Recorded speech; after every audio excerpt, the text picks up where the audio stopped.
18 years for the PAP to lose one GRC in 2011. It took another 2 elections to lose one more in 2020. It is extremely difficult for any opposition party to win a GRC or an SMC. That's a fact. And even if the Workers' Party wins a few more seats, the PAP government will not be weakened. Let's look at history again. Before 1980, there were fewer than 70 PAP MPs in Parliament. Yet, the PAP had more than enough people from which to find outstanding 1G ministers. Mr. Lee Kuan Yew had far fewer people to choose from than PM Lawrence Wong has. If the PAP wins 71 out of 97 seats, is PM Wong saying that he cannot find enough good people to fill his cabinet? Is he telling us that the caliber of his PAP MPs is very low? And let me add one more important reason why having more WP MPs will not weaken the government. We do not oppose for the sake of opposing. If the laws are in Singapore's interest, we will vote with the government as we have done so. Everyone here knows the Workers' Party MPs are rational and responsible. So I call on the voters to elect all the WP candidates.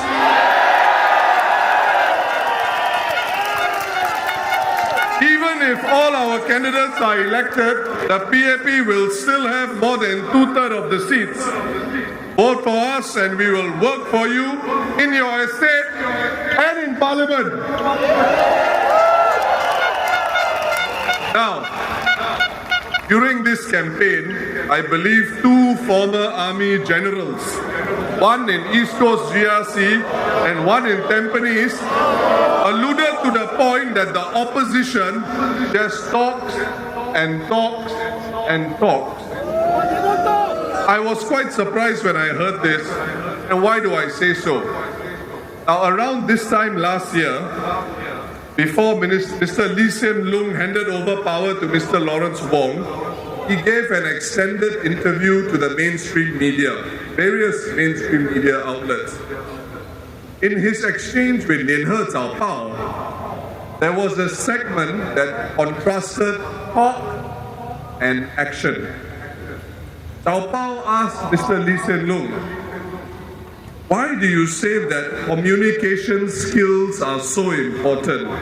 In the past or all along, the PAP would say less and do more. But now, you mentioned the content of speeches, how to express it well. Why are they important? Mr. Lee Hsien Loong replied, we used to say less and do more. But the former Prime Minister Lee Kuan Yew, his speeches were very effective. Through his speeches, he mobilized the entire country and led it on many paths. So it is not possible to say that speeches are unimportant. My fellow Singaporeans, it is in the nature of a parliamentary democracy that all of us do not just have to attend Parliament faithfully, we have to speak up for Singaporeans. The opposition makes its contribution by checking the government of the day, the same thing Mr. Lee Kuan Yew did when he was in opposition after 1955.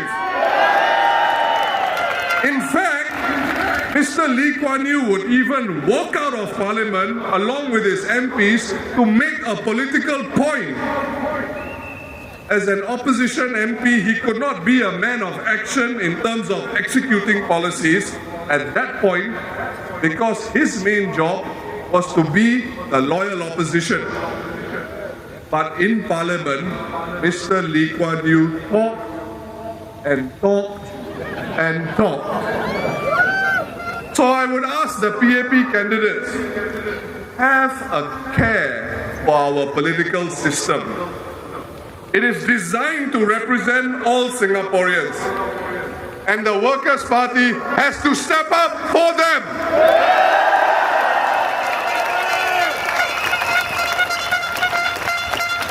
And 2 days ago, Mr. Chan Chun Singh said that this election campaign should be about focusing on the core issues. Unlike the PAP, the Workers' Party has put out a manifesto with concrete proposals, actionable items for Singaporeans to understand our general election agenda, not mere motherhood statements, but for the whole campaign. On housing, for example, no PAP candidate wanted to talk substantively during the rallies about lease decay. No PAP candidates wanted to engage the issue of how land for public housing is valued with a view to explore the prospects of housing affordability. No PAP candidate wanted to substantively engage the issue of why GST had to be hiked during a global inflation storm and why it could not be delayed. Some of these were directly brought up during our rally speeches. Our manifesto and our solutions for Singapore were shared with the public well before nomination day. Why didn't the PAP engage on these core issues? Beyond advocating for a fairer and more just and thoughtful policy in Parliament, we have encapsulated our vision in our manifesto with concrete ideas that envision the type of Singapore we want for our people. So far from weakening Singapore, the Workers' Party will bring the voices of Singaporeans into government through Parliament.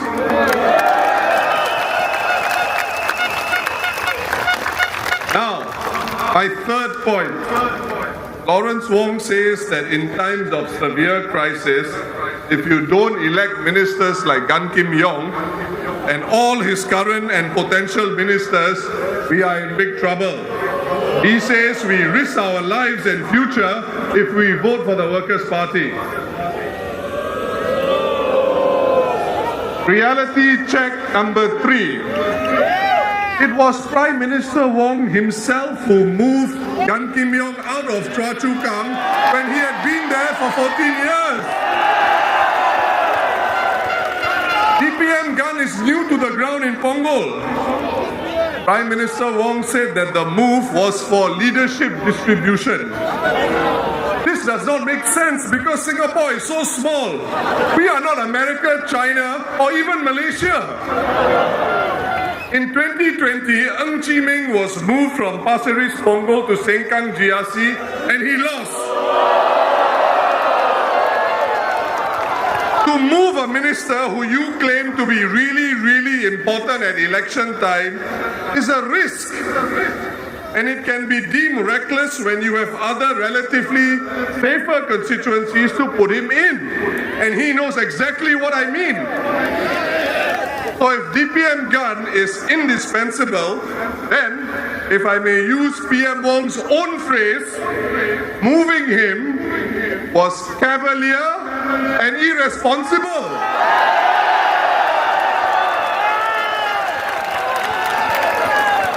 Senior Minister Lee Hsien Loong says, or he said at the rally, that voters should not play dangerous games and vote tactically.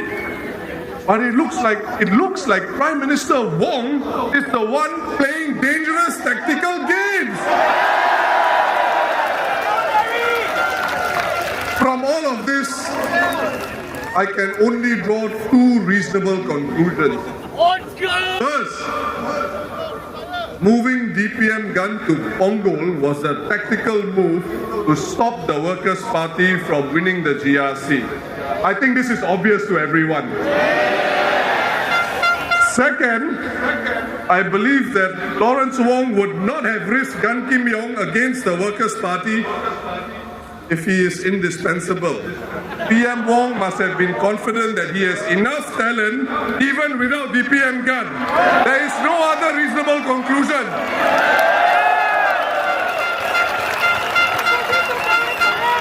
if he is not confident that he has enough ministers, would he have allowed 4 ministers to retire? Would PM Wong have let Teo Chee Hian, Heng Swee Keat, Ng Eng Heng, Maliki Osman to step down if he was short of talent? 3 of these ministers are not just heavyweights, they are super heavyweights. If PM Wong truly believed there was a risk to Singapore's future, he would have asked one or more of them to stay on, just like PM Lee Hsien Loong or then PM Lee Hsien Loong remained as Prime Minister during COVID. But PM Wong let them go. These 4 ministers who retired are years younger than Senior Minister Lee Hsien Loong, who remains in cabinet. Without a single vote being cast, it was not the voters or the opposition parties, but Prime Minister Wong who removed 4 ministers. But now he says to the voters, don't vote out serving ministers. Voters and the media should ask him, is DPM gun truly indispensable? If so, why did you risk him and risk our future? Why didn't you keep him in Choa Chu Kang? Now, in my opinion, the real reason must be this. PM Wong knows that moving DPM gun was not risking Singapore's future. DPM gun is not indispensable, and that is the simple truth. No one is indispensable.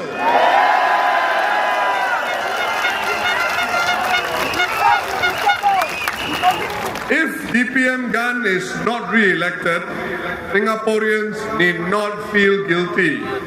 After all, you didn't put him at risk, the PAP did. And even if Gan Kim Yong is not elected, he can still serve Singapore. For example, just like previous ministers, he could be appointed chairman of a government-linked company. And if Mr. Gan has a good relationship with the US trade negotiator, there is no reason why he cannot continue to be Singapore's official negotiator or special envoy. To Americans and most countries in the world, winning and losing elections is normal. They are used to people losing elections and then representing the United States. Just look at Senator John Kerry or then President Jimmy Carter. Regardless of what the PAP would have you believe, the Americans will not care if Mr. Gan lost the election and is no longer DPM. The Americans and many other countries follow professional practice and they deal with the person who is officially appointed by the government. They will happily continue to deal with ex-DPM Gan.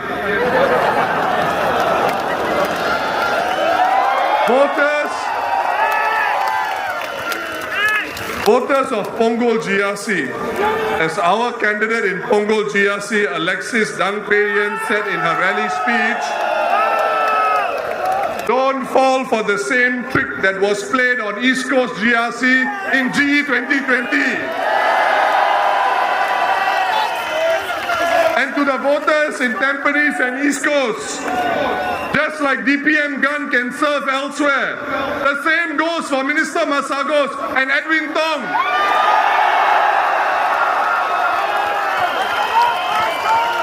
Mr. Masagos has worked in senior positions in Singtel. He could easily become chairman of a GLC or an ambassador like ex-Minister Lui Tak Yew. Mr. Edwin Tong is a senior counsel. He could lead the Singapore Institute of Legal Education. Or he can join the Football Association of Singapore to fulfill his dream of bringing Singapore to the FIFA World Cup in 2034.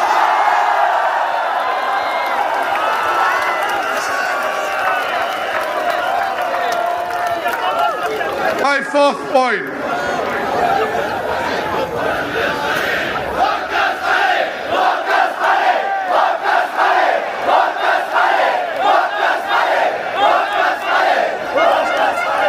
My fourth point concerns Lawrence Wong saying that the opposition is here to stay. He is trying to assure voters that the opposition will be elected. This is reality check number 4. The PAP wants to win all the parliamentary seats.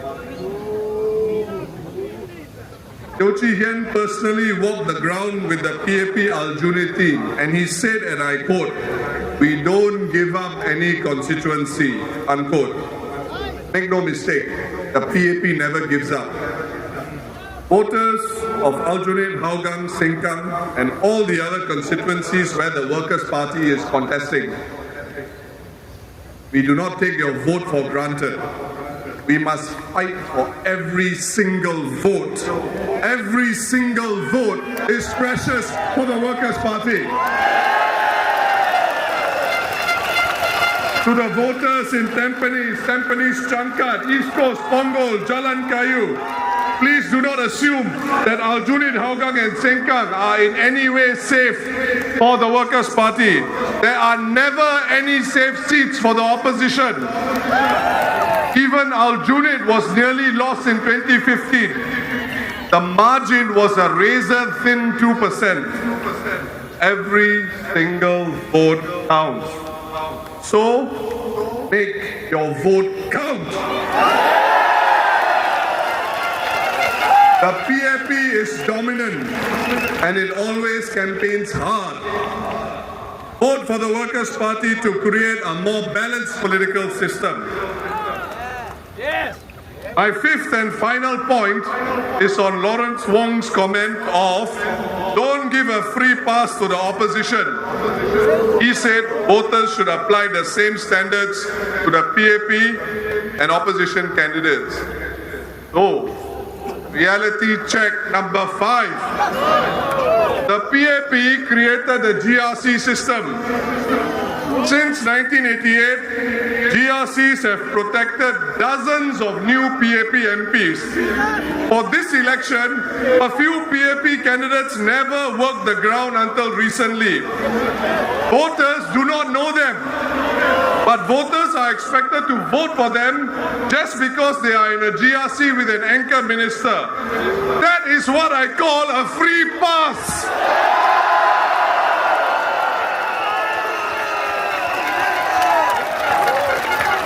By saying what he did, PM Lawrence Wong was treating us voters like simpletons.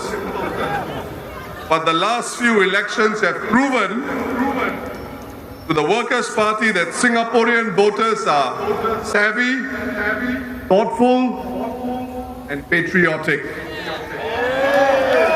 Look at the percentages in previous elections. Singapore voters proved to be highly discerning and sophisticated. For example, better and more popular PAP candidates like Mr. Tarban, our president, got the highest percentages. When it came to the opposition parties, the range of different percentages depending on which opposition party you compare can be very significant. Voters of Singapore, the Workers' Party trusts your judgment. If you compare the current Workers' Party candidates to the PAP candidates, I believe you will agree that our batch of candidates is one of the best the Workers' Party has put up.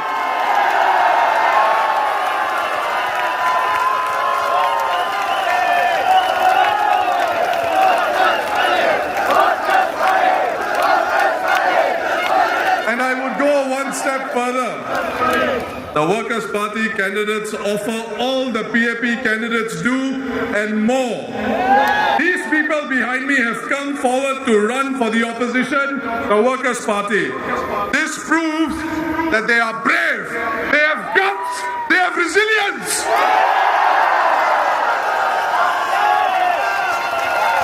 PAP candidates have nothing to lose when they run. Maybe they lose a little privacy. But what other risks do they take? Upon entering politics, PAP candidates and MPs certainly enhance their careers. In comparison, the Workers' Party candidates have little to gain and everything to lose. Actually, I should correct myself. It is not true that the Workers' Party candidates have nothing to gain. They do. By standing as Workers' Party candidates, they acquire the privilege of standing up for Singaporeans, for a more balanced political system, and being counted.